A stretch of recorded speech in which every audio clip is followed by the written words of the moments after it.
اعوذ باللہ من الشیطان الرجیم بسم اللہ الرحمن الرحیم۔ ہم لوگوں نے پچھلی کلاس میں سورہ فاتحہ ڈسکس کی تھی، لیکن اب ہم لوگ جو ہیں وہ پہلے پارے سے سٹارٹ کرنے کی بجائے مکی صورتوں سے شروع کر رہے ہیں۔ اس کی وجہ یہ ہے کہ مکی صورتیں جو ہیں نا وہ اصل میں قرآن پاک کی بنیاد ہیں۔ جس طرح ہر عمارت، ہر بلڈنگ کی بنیاد ہوتی ہے ایک، اور جتنی وہ بنیاد سٹرونگ ہوتی ہے نا اتنی ہی وہ عمارت جو ہے وہ بلڈنگ سٹرونگ ہوتی ہے، اور اگر وہ بنیاد ہی سٹرونگ نہیں ہوگی تو وہ بلڈنگ بھی سٹرونگ نہیں ہوتی۔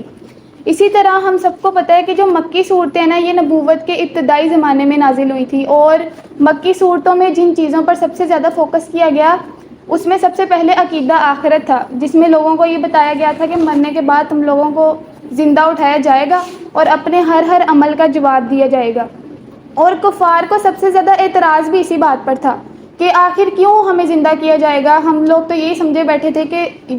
زندگی صرف اس دنیا کی زندگی ہے۔ تو وہ اعتراض ان کا اصل میں عقیدہ آخرت کے لیے ہی تھا۔ اللہ تعالیٰ کو وہ ویسے رب مانتے تھے، لیکن اس کے ساتھ وہ لوگ اللہ کے شریک ٹھہراتے تھے۔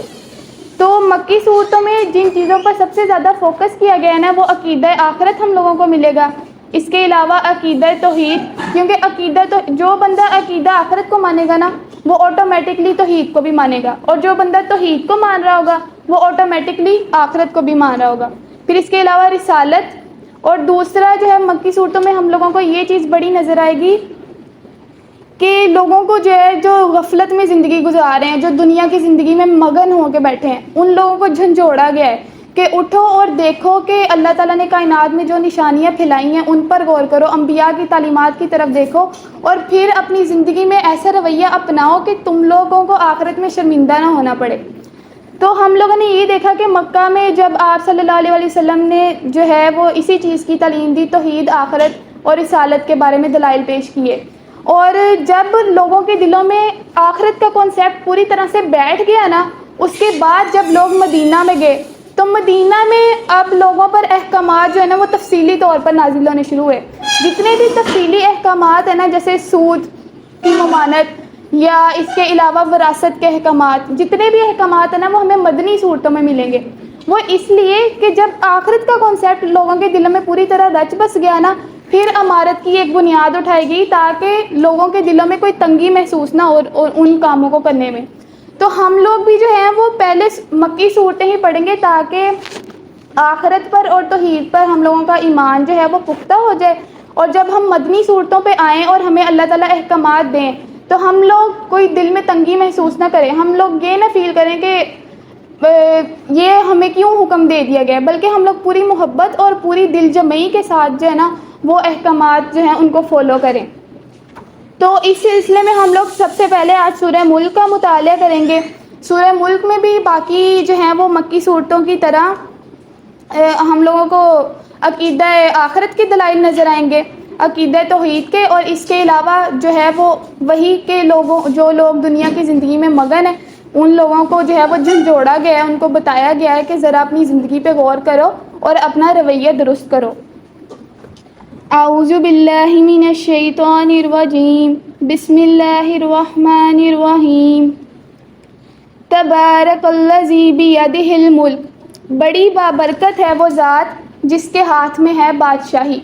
اب پہلی آیت میں اللہ تعالیٰ نے اپنا تعارف اپنے بندوں سے کرایا ہے، اور اللہ تعالیٰ نے اس میں اپنی کیا صفت بیان کی ہے کہ بڑی بابرکت ہے وہ ذات۔ بابرکت سے مراد یہ ہے کہ اللہ تعالیٰ کی ذات انتہائی بزرگ اور عظیم ذات ہے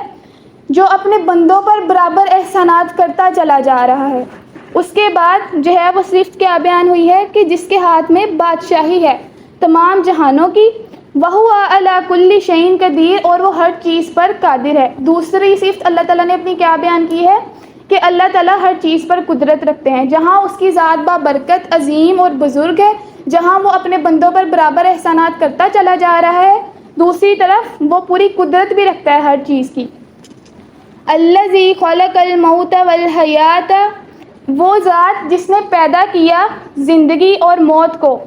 لیبلوکم ایکم احسن عملا، تاکہ آزمائش کرے تمہاری کہ کون تم میں سے زیادہ اچھا ہے عمل میں۔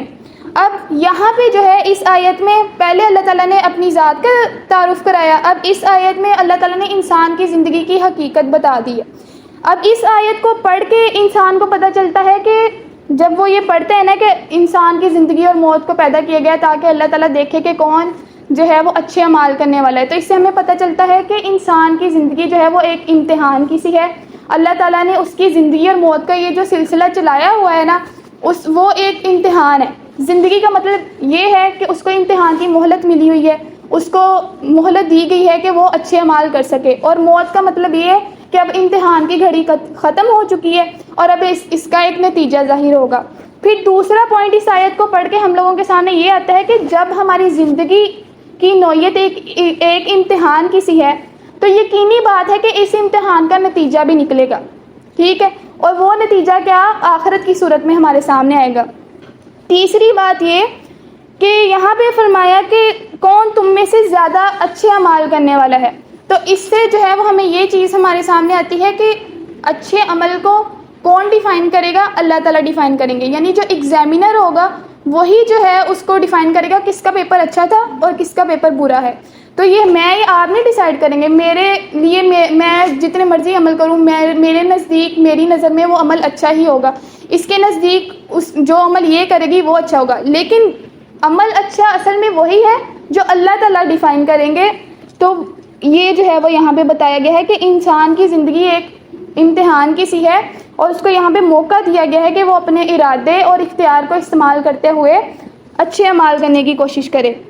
وَهُوَ الْعَزِيزُ الْغَفُورُ، اب یہاں پہ جو ہے وہ دو صفات بیان کی گئی ہیں کہ وہ زبردست ہے اور بے انتہا معاف کرنے والا ہے۔ اب اس میں جو ہے وہ دو پہلو آ جاتے ہیں۔ پہلا پہلو تو مومنین کے لیے جو نیک اعمال کرتے ہیں ان کے لیے اللہ تعالیٰ نے اپنی صفت غفور بتائی ہے کہ اللہ تعالیٰ ان کے گناہوں کو درگزر کرنے والا ہے، ان کی غلطیوں کو معاف کرنے والا ہے۔ لیکن عزیز کی جو صفت ہے نا وہ اللہ تعالیٰ نے ان لوگوں کے لیے بیان کی ہے جو برے اعمال کرتے چلے جاتے ہیں، جو گناہوں پہ جو ہے وہ مگن ہو جاتے ہیں۔ تو ان کے لیے بتایا کہ تم لوگ یہ نہ سمجھو کہ اللہ تعالیٰ تم لوگوں سے کوئی حساب نہیں لیں گے اور تم لوگوں کو جو ہے وہ دنیا کی زندگی میں یوں ہی چھوڑ دیا گیا، بلکہ ایک دن آئے گا تم لوگوں پر اللہ تعالیٰ گرفت کریں گے اور اللہ اس چیز پر پوری طرح غالب ہے۔ الذی خلق سبع سماوات طباقا، وہ ذات جس نے بنائے 7 آسمان تہ بہ تہ۔ اب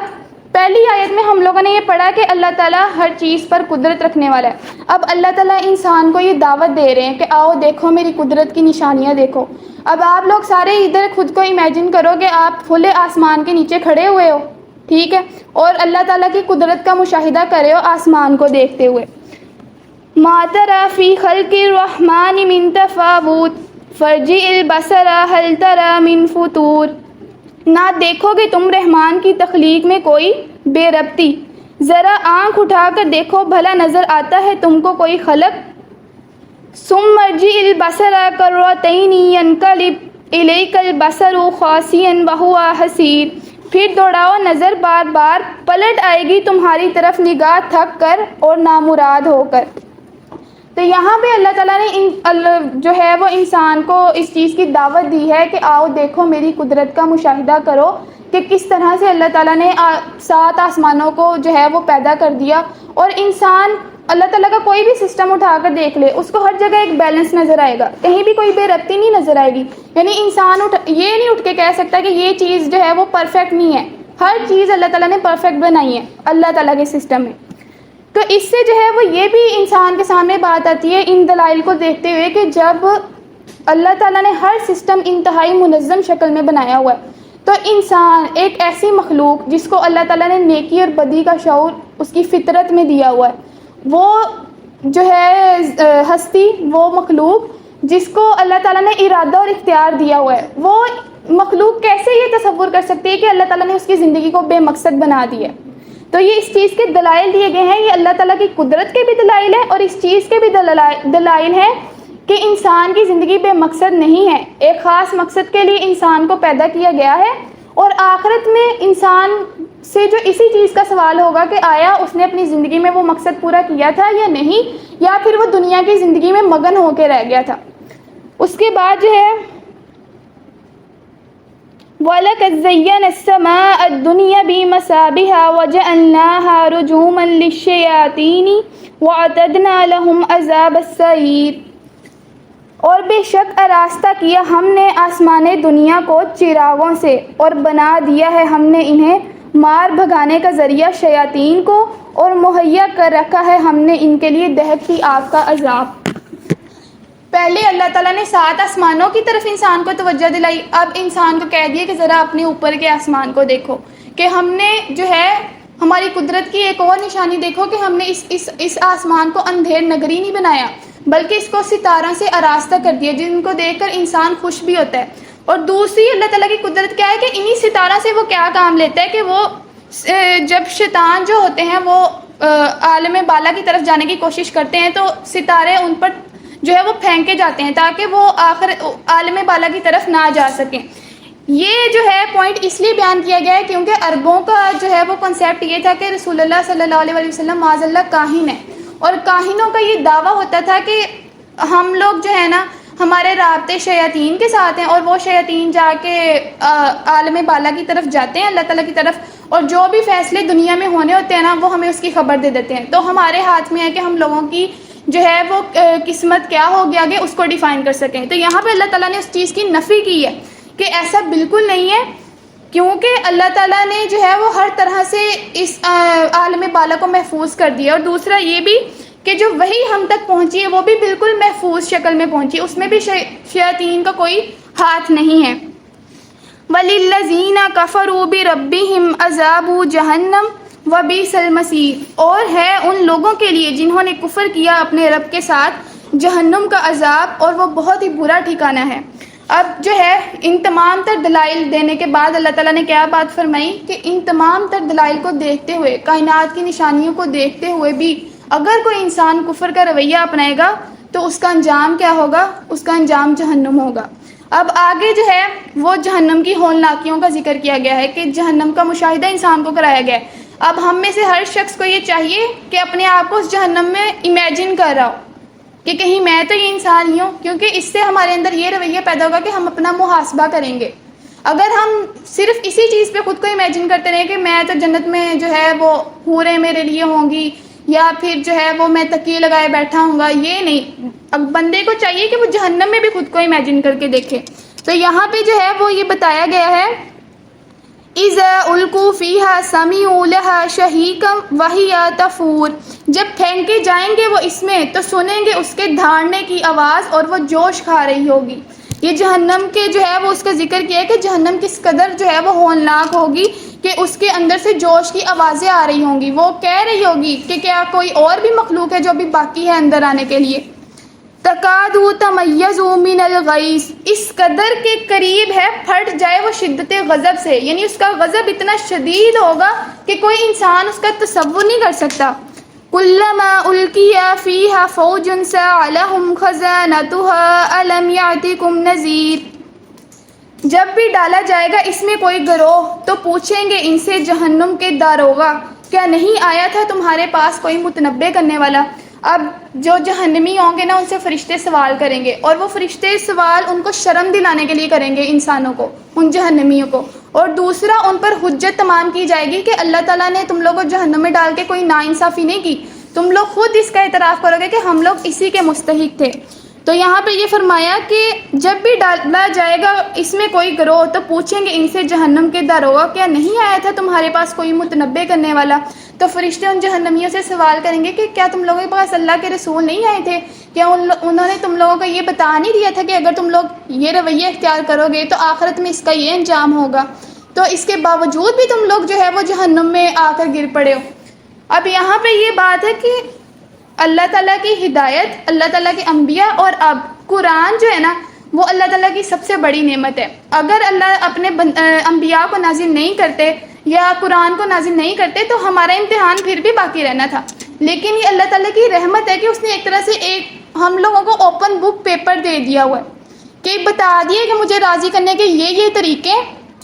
ان پر عمل کر لو گے تو تم لوگوں کو جنت مل جائے گی۔ اگر ہمیں بتایا ہی نہ جاتا اور ہمیں بے خبر رکھ کر ہمارا امتحان لیا جاتا تو انسان اٹھ کے آخرت میں کہہ دیتا کہ ہمیں تو بتایا ہی نہیں گیا تھا کہ ہمارا امتحان ہو رہا ہے۔ اب پراپر انسان کو جو ہے یہ گائیڈنس دے دی گئی ہے، تو اب کوئی انسان بہانہ نہیں کر سکتا کہ میرے تک تعلیم نہیں پہنچی تھی، اس کا فرض ہے کہ وہ خود سے اس کو پڑھے۔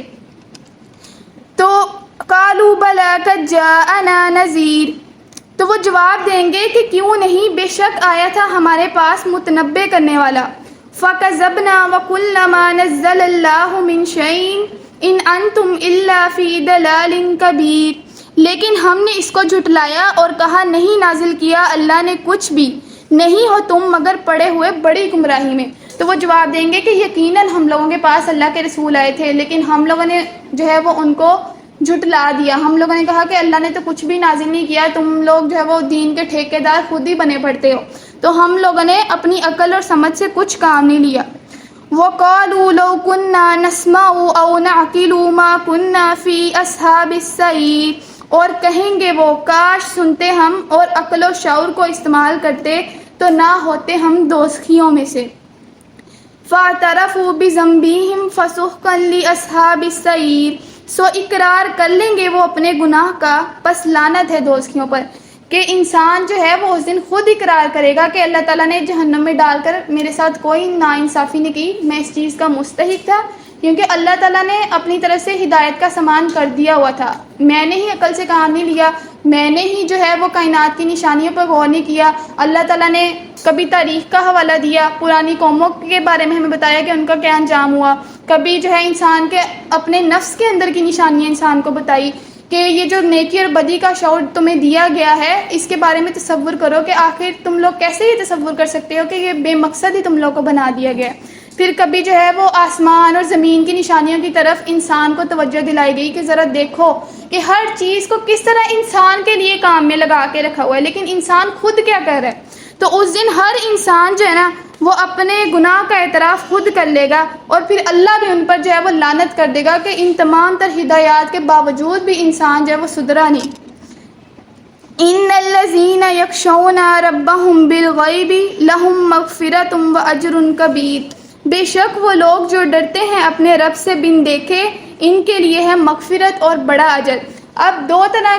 کے رویے انسان اپنائے گا، ایک پہلے جو ہے اس کو تفصیل سے بتا دیا گیا، وہ لوگ جو جہنمی بنے، یعنی دنیا میں ان لوگوں نے اپنا رویہ درست نہیں کیا، ان کا انجام آخرت میں کیا ہوگا کہ ان لوگوں کو جہنم میں پھینک دیا جائے گا۔